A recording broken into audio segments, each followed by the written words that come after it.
Hey guys, तो आज हम पढ़ेंगे कि केयरफुल सिलेक्शन एम्प्लॉयज़ की क्यों ज़रूरी है।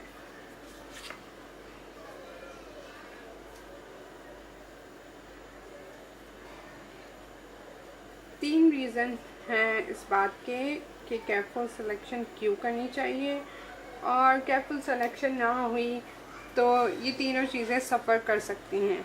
ये तीन मेन रीज़न्स हैं, समझें। उसके अलावा ऐसी काफ़ी बातें हैं कि अगर रॉन्ग हायरिंग हो गई तो आपको प्रॉब्लम्स हो सकती हैं काफ़ी सारी। तो आपको क्यों, जब एम्प्लॉय सेलेक्ट कर रहे हैं तब एक केयरफुल प्रोसीजर, बहुत ही ध्यान से सिलेक्शन करनी चाहिए। इसके रीज़न्स हैं। पहला रीज़न है कि आपकी ऑर्गेनाइजेशन की परफॉर्मेंस आपके एम्प्लॉयज़ पे ही डिपेंड करती है, और अगर कोई गलत बंदा आ जाता है आपके पास काम करने तो आपकी ऑर्गेनाइजेशन सफ़र करेगी।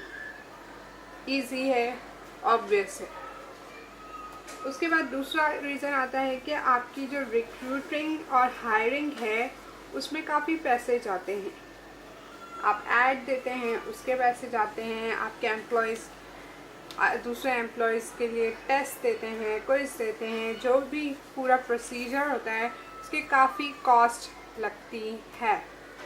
तो अगर आपने रॉन्ग हायरिंग कर ली तो आपके वो सारे पैसे ज़ाया जाएंगे, वो किसी काम नहीं आएंगे, और आपको वही कॉस्ट दोबारा लगानी पड़ेगी कि आपके पास जो डिज़ायर्ड बंदा है, जो फिट बंदा है, वो आए।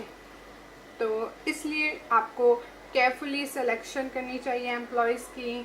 ध्यान से कीजिए ताकि आपकी ये कॉस्ट ज़ाया ना हो। और तीसरी चीज़ है कि बहुत सारी लीगल इम्प्लिकेशंस होती हैं लोगों के ख़िलाफ़, ऑर्गेनाइजेशन के ख़िलाफ़, जिसको आपको फॉलो करना होता है।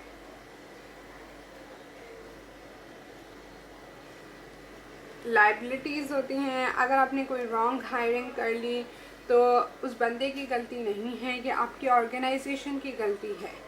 तो या तो आपको किसी तरह उसे कंपनसेट करना होगा, या फिर आप प्रोबेबली उसी के साथ कुछ टाइम तक कंटिन्यू करेंगे जॉब, उसको ट्रेन करेंगे और अपना काम भी चलाएंगे और उसका भी। और अगर आपने ऐसा ना किया तो वो बंदा आपको सू भी कर सकता है, और काफ़ी ऐसे दूसरी लीगल इम्प्लिकेशंस आ सकती हैं। आपको ध्यान से अपनी इक्वल एम्प्लॉयमेंट अपॉर्चुनिटीज़ को भी देखना पड़ता है कि हर बंदे को इक्वली अपॉर्चुनिटी मिल रही है कि वो आपकी कंपनी में आए और काम करे। बहुत सी ऑर्गेनाइजेशंस को एक नंबर ऑफ एम्प्लॉयज़ होता है, उसके बाद ये आपके ऊपर लाजिम होता है कि अगर आपके पास कोई वैकेंसी खाली है तो आप उसका ऐड दें। अगर आप नहीं देते तो उसके पर आप पे लीगली बाय गवर्नमेंट फ़ाइन लग सकता है। तो इस तरह की बहुत सारी लीगल इम्प्लिकेशंस होती हैं जो आपके पर आ सकती हैं। And that's it. ये तीनों रीजंस हैं केयरफुल सिलेक्शन के। रॉन्ग हायरिंग से आपकी रेपुटेशन भी ख़राब होती है, आपकी ऑर्गेनाइजेशन की परफॉर्मेंस ख़राब होती है, आपका एनवायरनमेंट ख़राब होता है।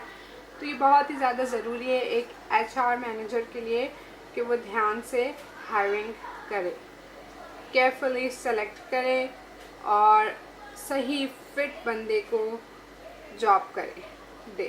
Fit I don't mean healthy और फिज़िकल, वो तो जॉब पे डिपेंड करता है कि कैसा बंदा आना चाहिए, बट यस, जो जॉब है उसी हिसाब से वही बंदा हायर हो, ये बेस्ट होगा आपकी ऑर्गेनाइजेशन के लिए और उस शख्स के लिए भी। That's it for this video. I hope समझ आया हो।